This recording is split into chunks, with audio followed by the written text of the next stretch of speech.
بسم اللہ الرحمن الرحیم۔ السلام علیکم ورحمۃ اللہ وبرکاتہ۔ مرکزی تعلیمی بورڈ کے اس خصوصی پوڈ کاسٹ میں آپ کا خیر مقدم ہے۔ آج ہندوستانی تعلیم ایک اہم مرحلے سے گزر رہی ہے۔ ایک طرف قومی تعلیمی پالیسی NEP 2020، نیتی آیوگ کی حالیہ رپورٹ اور تیزی سے بدلتی ہوئی تعلیمی و تکنیکی صورتحال ہے، تو دوسری طرف تعلیمی معیار، بنیادی خواندگی فاؤنڈیشنل لٹریسی، سیکھنے کی صلاحیتوں یعنی لرننگ آؤٹ کمز، اساتذہ کی تیاری اور تعلیمی مساوات ایجوکیشنل ایکویٹی جیسے اہم سوالات بھی ہمارے سامنے موجود ہیں۔ اسی تناظر میں آج ہم مرکزی تعلیمی بورڈ کے سیکریٹری محترم سید تنویر احمد صاحب سے گفتگو کر رہے ہیں۔ السلام علیکم۔ آپ طویل عرصے سے تعلیمی میدان سے وابستہ ہیں اور مرکزی تعلیمی بورڈ کی مختلف سرگرمیوں اور منصوبوں کی قیادت کر رہے ہیں۔ بالخصوص موجودہ جماعت اسلامی کے میقاتی منصوبے 2023 تا 27 اردو سرکاری اسکولوں کے لیے شروع کیے گئے پروجیکٹ آغاز اور قومی سطح پر جماعت اسلامی ہند کی تعلیمی ترجیحات کے حوالے سے آپ کی رہنمائی نہایت اہمیت رکھتی ہے۔ تنویر صاحب، سب سے پہلے ہم آپ کا شکریہ ادا کرتے ہیں کہ آپ نے اپنی مصروفیات میں سے وقت نکالا اس پوڈ کاسٹ کے لیے، اور آئیے گفتگو کا آغاز کرتے ہیں۔ جی بسم اللہ۔ پہلا سوال میں تعلیم کے مقصد سے متعلق ہی کرنا چاہوں گا کہ جماعت اسلامی ہند ہمیشہ تعلیم کو محض روزگار یعنی امپلائمنٹ حاصل کرنے کا ذریعہ نہیں بلکہ فرد اور سماج کی تعمیر کا وسیلہ سمجھتی رہی ہے۔ صحیح۔ آپ کے نزدیک آج کے دور میں تعلیم کو ایک طالب علم میں کن اقدار یعنی ویلیوز، اوصاف اور انسانی خوبیوں کو پیدا کرنا چاہیے؟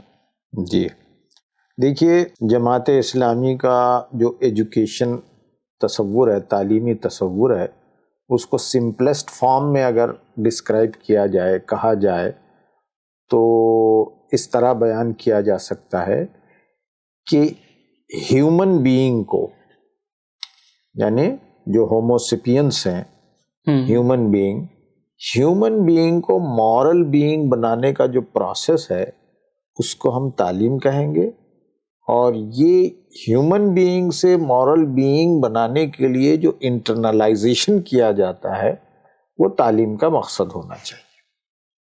اب مورل بینگ بنانے کے لیے ایک فرد میں صرف ویلیوز کو پڑھا دینا کافی نہیں ہے، بلکہ ویلیوز کو انٹرنلائز کر کے ویلیوز کو کنورٹ کرنا ہے موریلٹی میں اور کیریکٹر میں۔ تو یہ دوسرا امپورٹنٹ کام ہے ہمارے تعلیمی سسٹم کا، بلکہ اس ملک کے تعلیمی سسٹم کا یہ اپروچ ہونا چاہیے۔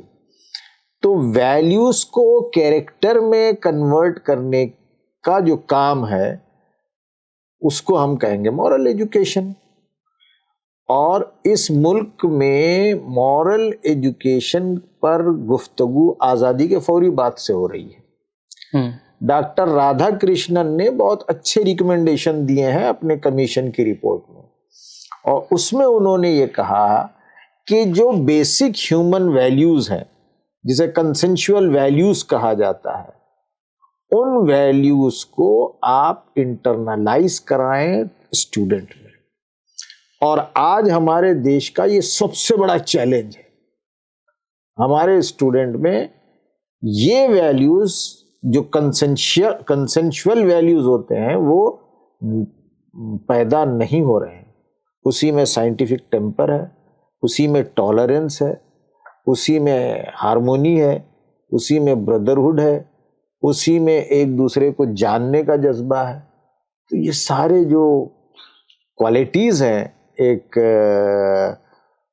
انسان کے لیے یا سوسائٹی کے لیے، ان کو پیدا ہونا چاہیے۔ تو یعنی ہیومن بینگ کو مورل بینگ بننا چاہیے، بے شک، اور ویلیوز نہ صرف پڑھانے کی چیز ہے بلکہ انٹرنلائز کرنے کی چیز ہے۔ بے شک۔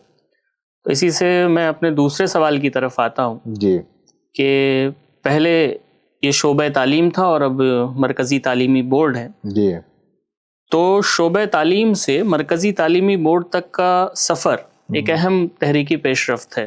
جی اس تبدیلی کی ضرورت کیوں محسوس ہوئی اور اس سے جماعت کے تعلیمی کام کو کس طرح نئی سمت ملی؟ جماعت اسلامی تعلیم کے میدان میں اپنے قیام بلکہ قیام سے قبل سے ہی کام کرتے آ رہی ہے۔ مولانا مودودی نے جو کانسیپٹ پیش کیا اس میں تعلیم کا بہت اہم رول رہا ہے، تعلیم اور میڈیا۔ چنانچہ جماعت اسلامی جب قائم ہوئی ہندوستان میں، بھارت میں، تو جماعت اسلامی ہند نے جو کام اپنے ذمے لیے اس میں سے ایک اہم کام تعلیم کا تھا۔ تعلیمی اداروں کا قیام شروع ہوا، درسگاہوں کے نام سے چین آف اسکولز کا قیام کیا گیا، درسگاہ اسلامی کے نام سے۔ تو جماعت اس طرح مسلسل کام کرتے رہی ہے۔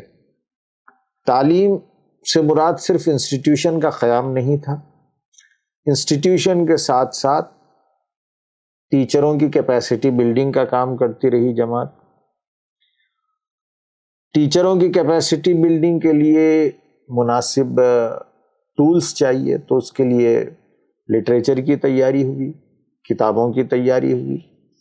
چنانچہ مولانا افضل حسین صاحب کی جو کتاب ہے فن تعلیم و تربیت، تعلیم کے میدان میں کام کرنے والوں کے لیے ایک بنیادی کتاب کا درجہ رکھتی ہے، اور اس کے بعد درسیات میں مسلسل کام جماعت کر رہی ہے۔ سابق سیکریٹری شعبہ تعلیم جناب اشفاق صاحب، اللہ ان کے درجات کو بلند کرے، آمین، انہوں نے بڑا زبردست کام کیا ہے، پوری لیگیسی انہوں نے چھوڑی ہے۔ تو جماعت جو ہے یہ کام کر رہی تھی۔ اب کوانٹم آف ورک کافی بڑھ گیا، تو 2 میقات پہلے موجودہ امیر جناب سعادت اللہ حسینی صاحب، ان کا اپنا ویژن ہے تعلیم کے حوالے سے، یہ خود ایک انٹلیکچوئل پرسن ہے، تو انہوں نے اور ان کی ٹیم نے، شورا نے یہ مناسب سمجھا کہ ایک انڈیپینڈنٹ باڈی بنائی جائے تاکہ وہ انڈیپینڈنٹ ڈیسیجن لے سکے اور تعلیم کے میدان میں مختلف محاذوں پر کام کرے۔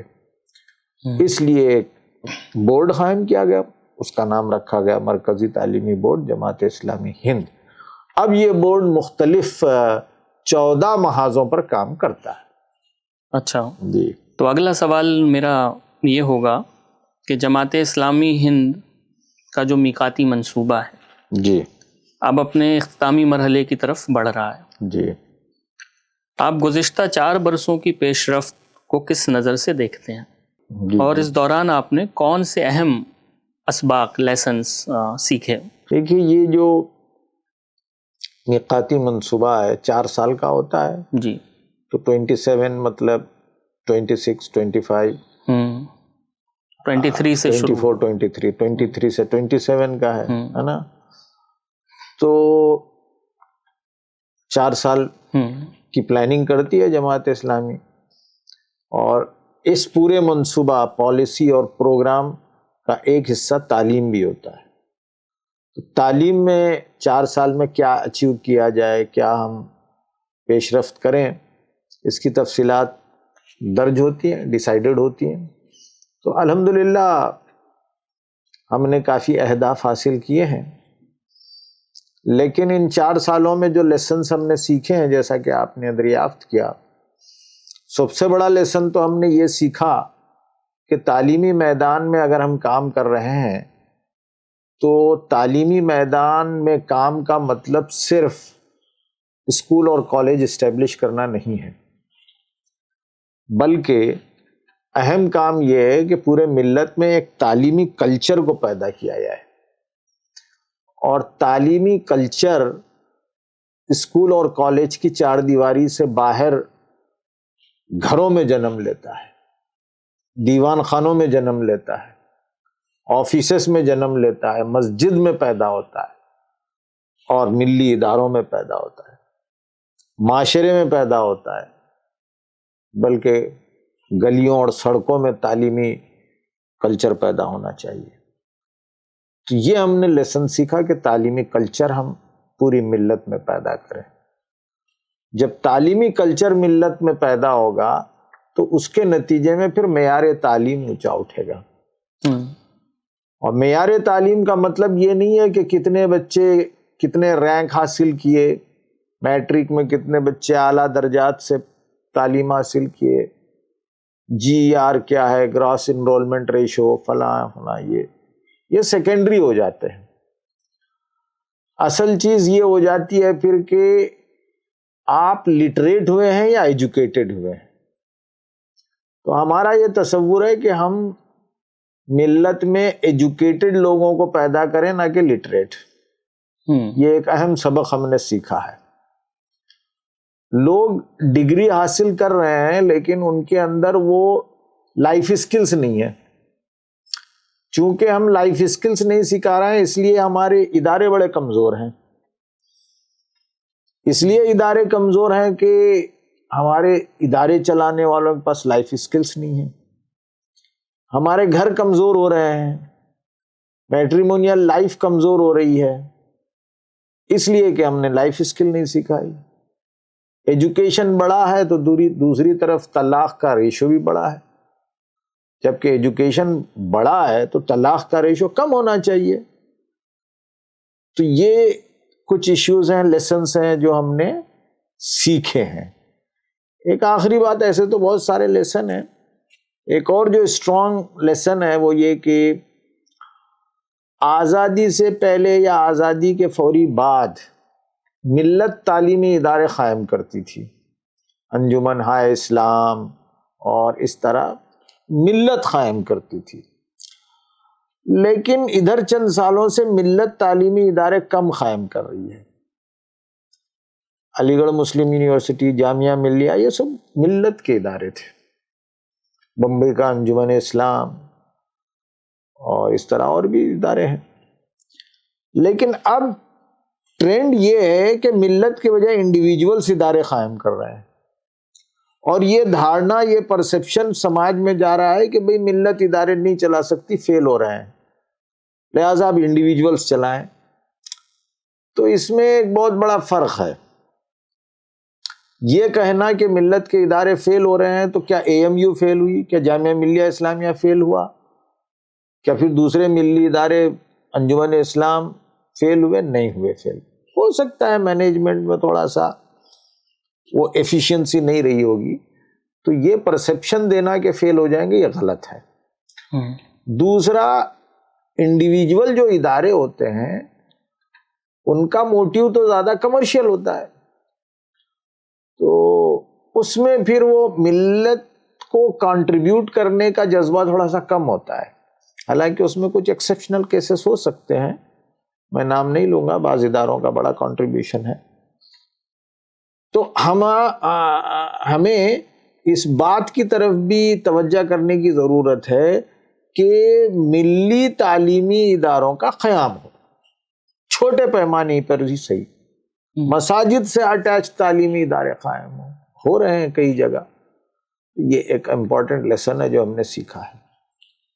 آپ نے ایک نہایت اہم بات کی طرف اشارہ کیا کہ there is a difference between literacy and education. Yes.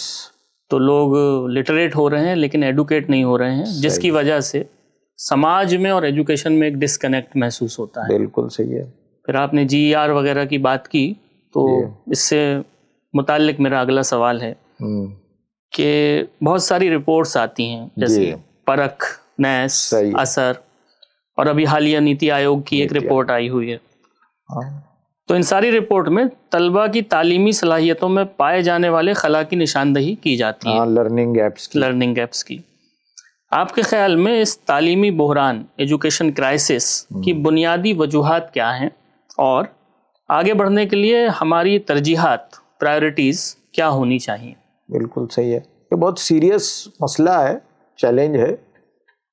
Learning gaps بہت ہیوج ہو گیا ہے. ابھی آپ نے لیٹسٹ نیتی آیوگ کی رپورٹ دیکھی ہوگی کہ around 35% student subject to verification, اس کو سائٹیشن از ریکوائرڈ، مجھے دیکھنا ہے، دیکھ لیجئے کہ 35% آف گریڈ 8 اسٹوڈنٹ، 8ویں جماعت کے 35% طلبہ گریڈ 2 کی میتھس نہیں کر سکتے ہیں. تو یہ بہت زبردست لرننگ گیپ ہے. میں خود اسکولوں میں جاتا ہوں، دیکھتا ہوں بڑی جماعت کے بچے، مطلب گریڈ 7 کے اوپر والے بچوں کی جانچ کرتا ہوں، میتھمیٹکس کے سمپل کوشچن نہیں کرتے. بڑے CBSE اسکول میں جا کر سمپل کوشچن پوچھتا ہوں 0.03 ملٹیپلائڈ بائی 0.03، تو ڈیسیمل لگانے میں چک جاتے ہیں بچے. اسی طرح میں گورنمنٹ اسکولس میں اکثر پوچھتا ہوں بچوں کو کہ 1001 لکھیے، تو 1000 لکھ کے 1 لکھ دیتے ہیں، 10,001 ہو گیا. اور یہ ہوتے ہیں گریڈ 7 8 کے بچے. تو لرننگ گیپس از ہیوج. تو اس کا جو ریزن ہے وہ ریزن سوری ٹو سے ٹیچرس ہیں، آبویس، اور سماج بھی ہے، پیرنٹس بھی ہیں، اور سسٹم ہے. سسٹم اس لیے کہ ہمارا system marks, syllabus, examination, homework, اس کا قیدی ہو گیا ہے. امپریزنڈ ہو گئے ہیں اسٹوڈنٹ اور ٹیچرس. ٹیچر کو صرف یہ فکر ہے کہ سلیبس کیسے کمپلیٹ کریں. دیکھیے، سلیبس کمپلیٹ کرنے کے لیے نہیں ہے، سلیبس بچوں کو پڑھانے کے لیے ہے. اور سلیبس کمپلیٹ ٹیچر کو نہیں کرنا ہے، سلیبس بچہ کمپلیٹ کرے. لیکن اس گیپ کی سب سے بڑی وجہ یہ ہے کہ سلیبس ٹیچر کمپلیٹ کر رہی، سلیبس بچہ کمپلیٹ نہیں کر رہا ہے. جب وہ نہیں کر رہا تو سیکھ نہیں رہا. اور جو سبجیکٹ یعنی اسپائرل ایفیکٹ رکھتے ہیں، کیسکیڈنگ ایفیکٹ، اس میں میتھس ہے اور لینگویجز ہیں، لہٰذا میتھس میں پیچھے رہ رہا ہے. اور جب میتھس میں پیچھے رہتے ہیں تو ڈس انٹرسٹ پیدا ہوتا ہے. چنانچہ پرتھم چند سالوں پہلے جو رپورٹ دی تھی اس میں اس نے کہا کہ ڈراپ آؤٹ کی ایک بڑی وجہ یہ ہے کہ بچوں کو میتھس سمجھ نہیں آتی، تو بچہ اریٹیٹ ہوتا ہے، اس کے اندر انٹرسٹ نہیں ہوتا، اس لیے وہ ڈسکنٹینیو کر دیتا ہے، چھوڑ دیتا ہے. تو لرننگ گیپ کی سب سے بڑی وجہ یہ ہے کہ ٹیچر سلیبس کمپلیٹ کر رہی ہے، بچوں سے نہیں کروا رہی. اور ٹیچر صرف کلاس کے 10% ٹاپرس کو پڑھاتی ہے، بقیہ 90% کو پڑھاتے ہی نہیں ہے، ان کو کوئی ان کا دھیان ہی نہیں رکھتا. یہ میجر ریزنس ہیں. اس کے علاوہ بھی ریزنس ہیں، کیونکہ صرف ہم ٹیچروں کو دوشی نہیں ٹھہرا سکتے ہیں، اس میں سماج بھی شامل ہے. پیرنٹس بالکل رسپانسبلٹی لیتے نہیں ہیں. پیرنٹس میں پڑھانے کی ذمہ داری صرف ماں پر ہے. مائیں کم پڑھی لکھی ہیں، وہ جو مائیں پڑھی لکھی ہیں، جاب کرنے والی ہیں، ان کے پاس وقت نہیں ہے، وہ ڈیپینڈ ہوتی ہیں ٹیوشن ٹیچر پر.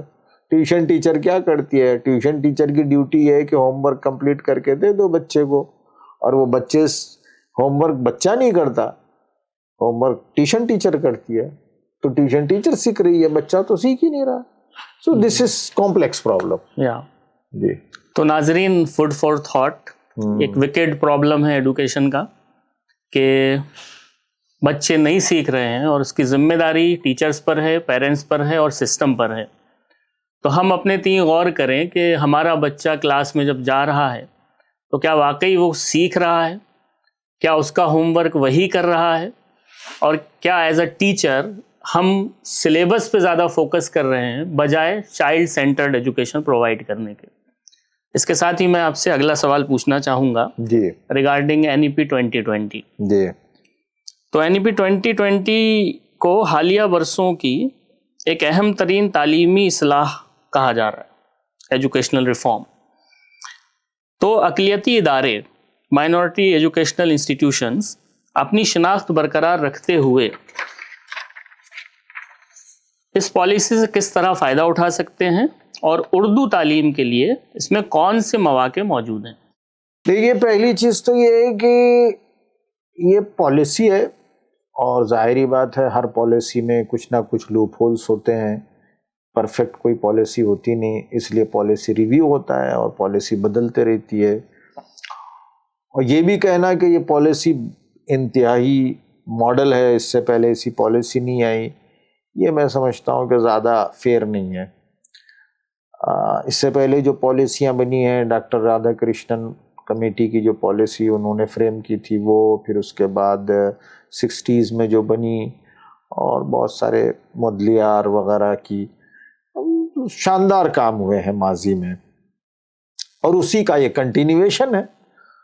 حالات بدلے ہیں تو پھر یہ بھی بدلے ہیں. البتہ اس پالیسی میں تھوڑا سا انٹرنیشنل لک ہے، گلوبلائزیشن والی بات ہے. اوکے، لگتا ہے کہ یونیسکو نے بھی اس میں مدد کی ہے. تو یہ ساری چیزیں ہیں. پالیسی سب کے لیے، اور پالیسی اردو میڈیم اسکولس کے لیے اس میں کوئی ایسا الگ سے پروویژن نہیں ہے. Urdu medium schools part of the system, تو ایسا الگ سے اس میں کوئی چیز نہیں ہے. البتہ مائنورٹیز کے لیے کچھ باتیں ہونی چاہیے تھی. مائنورٹیز کا کوئی خاص ذکر اس پالیسی میں نہیں ہے، جو میں سمجھتا ہوں کہ یہ پالیسی کی کمزوری ہے. اس لیے کہ جو ایکویٹیبل ایجوکیشن کی بات ہوتی ہے، انکلوژنس کی جو بات ہوتی ہے، انکلوژنس کی بات کرتے ہیں تو مائنورٹیز کی بات ہونی چاہیے، کیونکہ مائنورٹیز مارجنلائزڈ کمیونٹی ہے، حاشیے پر کمیونٹی ہے، اور اس کے بہت سارے ریزنز ہیں. اور جب تک ہم ایجوکیشنلی کسی کمیونٹی، کسی ایتھنک یا ریلیجیس گروپ کو پوری طرح مین اسٹریم میں نہیں لاتے، پھر وکست بھارت کا خواب پورا نہیں ہو سکتا.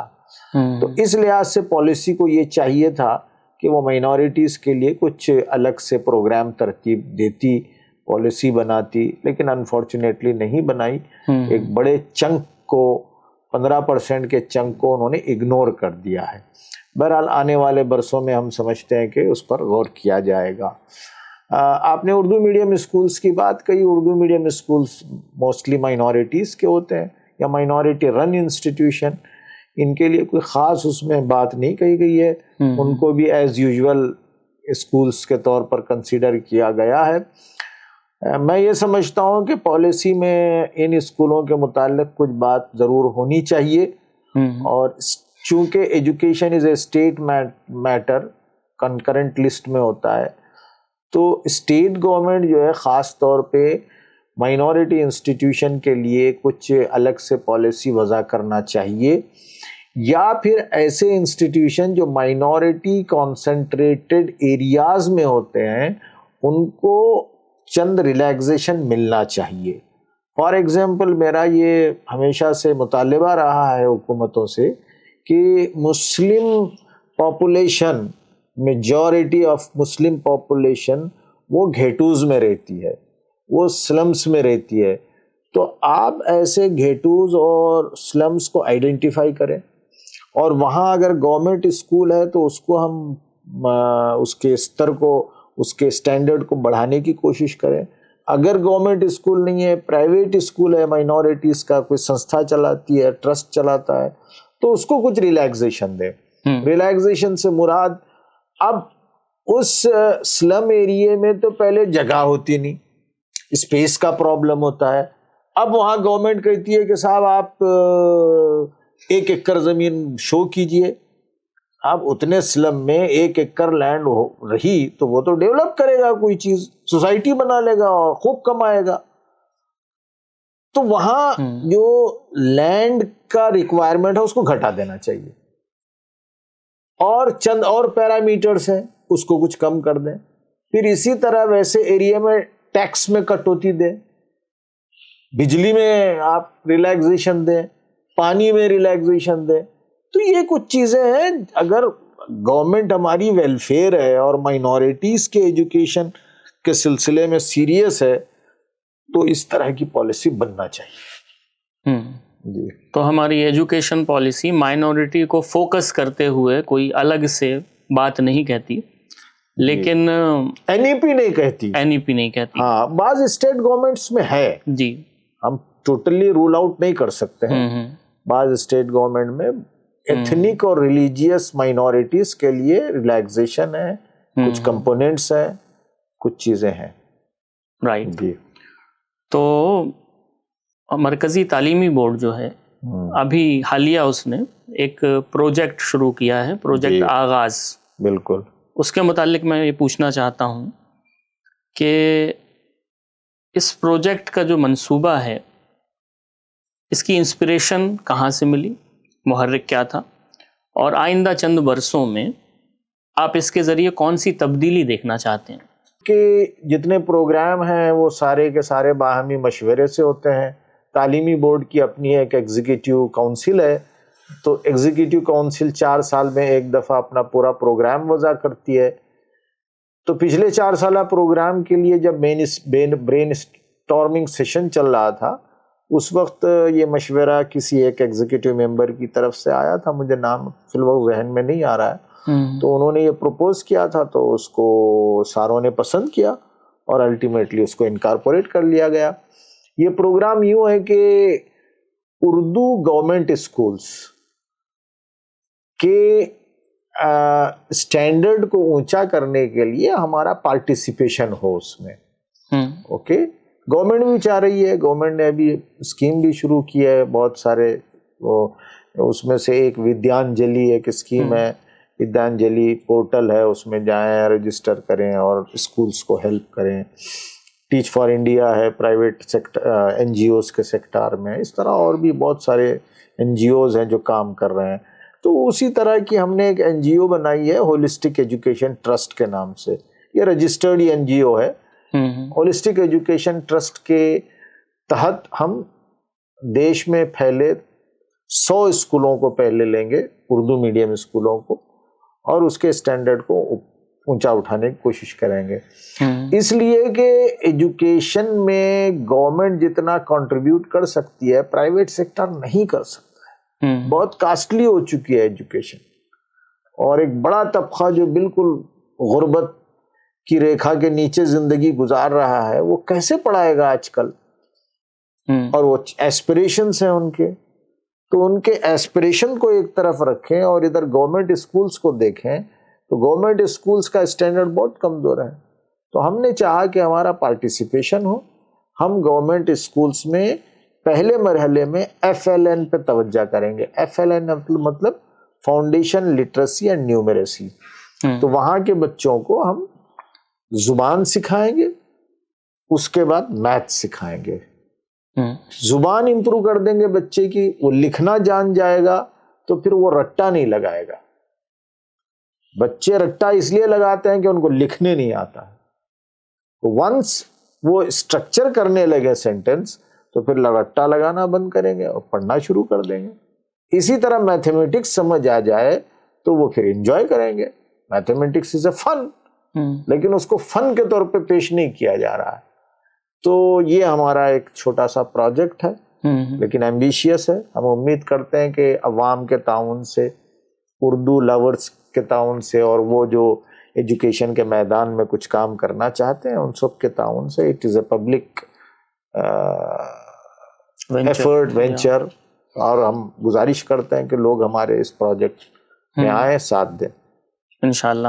تو جب ہم 21 سینچری کو دیکھتے ہیں جی, تو آج تعلیم بہت تیزی سے بدل رہی ہے. صحیح. تو آرٹیفیشل انٹیلیجنس ہے, ڈیجیٹل ٹیکنالوجی ہے, صحیح ہے, اور اس کا تیزی سے فروغ ہو رہا ہے. جی. تو آپ کے خیال میں آج کے دور میں طلبہ کو کن مہارتوں, اسکلز, صلاحیتوں, کمپیٹنسیز اور اوصاف سے آراستہ ہونا چاہیے؟ دیکھیے, آج سے تقریباً 10 سال پہلے ایک ایجوکیشنسٹ اور فیوچرسٹ گزرا ہے جس کا نام ایلوین ٹافلر, بہت سارے لوگ جانتے ہیں. ایلوین ٹافلر اور اس کی وائف ہیڈی ٹافلر وہ 10 سال محنت کرتے تھے اور ایک کتاب لکھتے تھے. تو اس نے 10 سال پہلے یہ کہا تھا کہ ایجوکیشن سسٹم پوری طرح بدل جائے گا, ایک نیو پیراڈیم آئے گا ایجوکیشن کا, ایک نیا پورا سسٹم آئے گا. اور اس نے یہ بھی کہا تھا 10 سال پہلے کہ ایجوکیشن کیمپس فری ہو جائے گی، کیمپس ابسلیٹ ہو جائیں گے، یعنی کیمپسز کی ضرورت نہیں ہوگی. آج ہم دیکھ رہے ہیں کہ رفتہ رفتہ پورا سسٹم اس کی طرف بڑھ رہا ہے. آن لائن کورسز، موکس کا زمانہ ہے، میسیو آن لائن کورسز. تو یہ ایک سسٹم کے اعتبار سے یہ تبدیلی ہو رہی ہے. اب دوسرا یہ کہ کیا پڑھایا جائے. اب بچہ جو پڑھنا چاہتا ہے، اب بڑا سوال یہ ہے کہ یہ کیوں پڑھے. مثلاً میں جیوگرافی پڑھنا چاہ رہا ہوں، تو میں کیوں پڑھوں جیوگرافی؟ کیونکہ پوری ٹپ پر اویلیبل ہے، میں جو چاہوں گا مجھے اویلیبل ہو گئی ہے. میں اگر بیٹھ کر ڈرون بنانے کا طریقہ جاننا چاہوں گا تو اب مجھے پوری بی ٹیک پڑھنے کی ضرورت نہیں ہے، میں چیٹ جی پی ٹی سے پوچھوں گا، وہ پوری چیزیں آ جائیں گی. ایک بڑا سوال ہے کہ اب ایجوکیشن کیا شیپ لے. تو اس کا ایک سلیوشن یا ایک اپروچ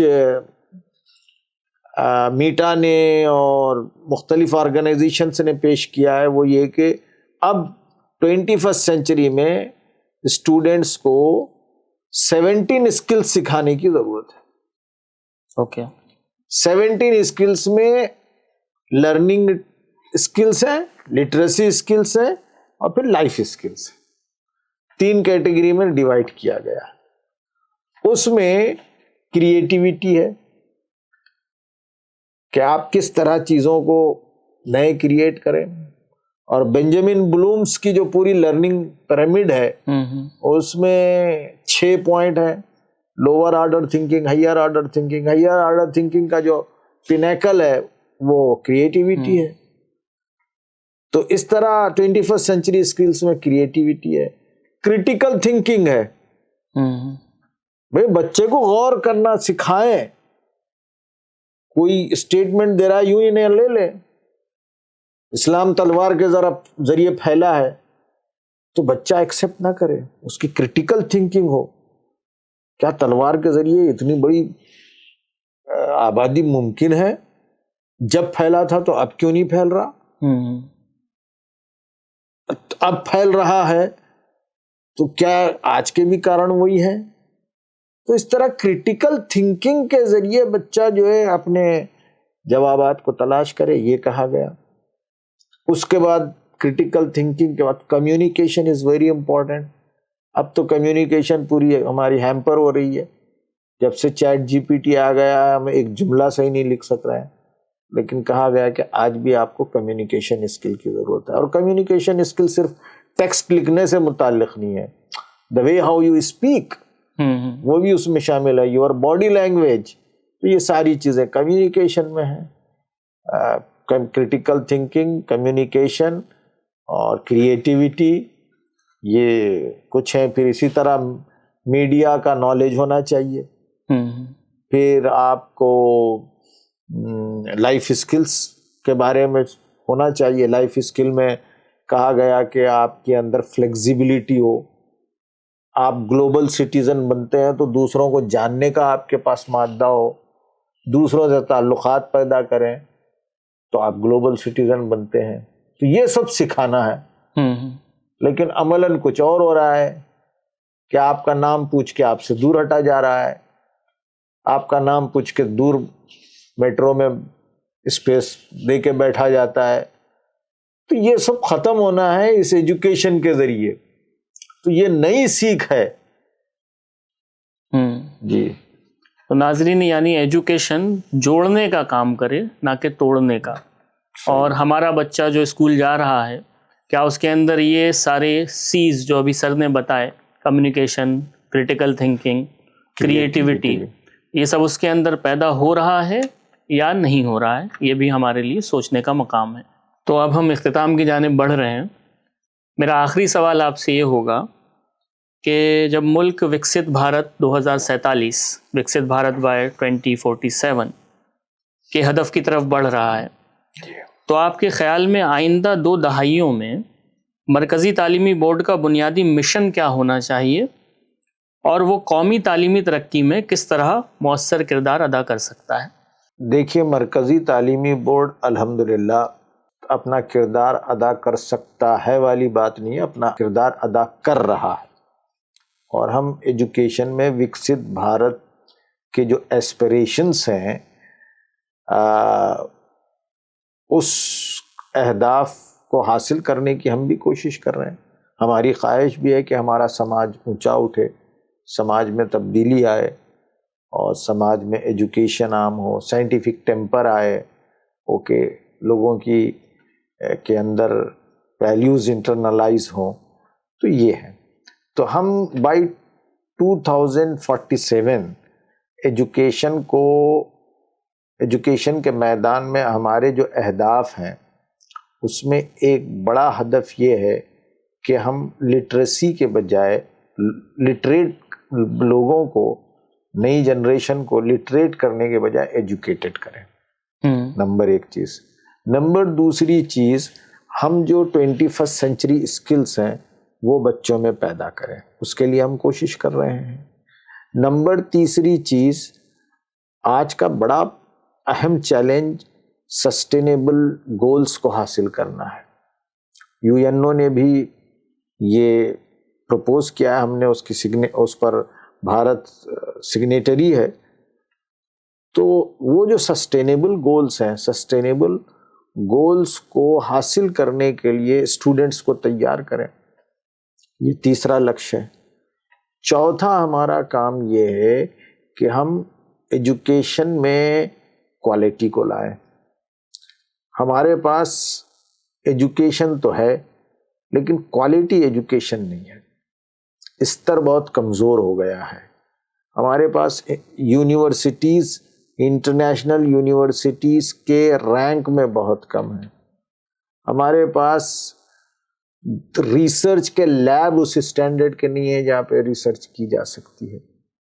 ریسرچ کرنے کے لیے ہمارے پاس ایکوپمنٹس ویسے نہیں ہیں۔ تو اس پر بھی ہم کو سوچنا ہے اور کوشش کرنا ہے۔ اور پھر ہمارا یہ بھی مطالبہ ہے کہ گورنمنٹ ایجوکیشن، اور ہمارا بھارت جس طرح کا ہے اور یہاں جو ایجوکیشن کا استر ہے، اس لحاظ سے ہم کو منیمم 6% آف GDP بجٹ کا ایجوکیشن کے لیے دینا چاہیے، لیکن ہے نہیں، بہت کم دیتی ہے گورنمنٹ۔ تو وہ ہمارا مستقل مطالبہ ہے۔ ہمارا مطالبہ یہ بھی ہے وکست بھارت کے لیے کہ صرف ایک طبقے کو آپ ایجوکیٹڈ کرنے سے وکست بھارت نہیں ہوگا، انکلوژونیس چاہیے، پورے بھارت کے آخری فرد تک ایجوکیٹڈ ہو۔ تو اس کے لیے ہم اپنا کنٹریبیوشن دیتے ہیں، لیکن گورنمنٹ کو چاہیے کہ وہ سہولت فراہم کرے اور وہ ان چیزوں کو سمجھے کہ جتنے ایفرٹس NGOs کر رہے ہیں اور سٹیزنز کے طرف سے ہو رہا ہے اس میں مدد کرنا چاہیے۔ لیکن گورنمنٹ جو ہے اپنا رویہ الگ سا رکھی ہوئی ہے، کبھی مدرسوں کو لے کے، کبھی مائنورٹی انسٹیٹیوشن کو لے کے، کبھی مائنورٹی اسٹوڈنٹس کو لے کے۔ تو اس طرح کے انڈیفرنٹ ایٹیٹیوڈ سے ہم وکست بھارت کے طرف نہیں بڑھ سکتے۔ جی، یعنی سب کا ساتھ اور سب کا وکاس ہونا چاہیے، بالکل ہونا چاہیے۔ جی، بہت بہت شکریہ تنویر صاحب، آپ نے نہایت اہم، مفید اور فکر انگیز گفتگو فرمائی۔ جی ناظرین و سامعین، امید ہے کہ یہ پوڈ کاسٹ آپ کے لیے مفید رہا ہوگا۔ اس دعا کے ساتھ کہ اللہ تعالی ہم سب کی تعلیمی کوششوں کو قبول فرمائے، آپ سے اجازت چاہیں گے۔ والسلام علیکم ورحمۃ اللہ وبرکاتہ۔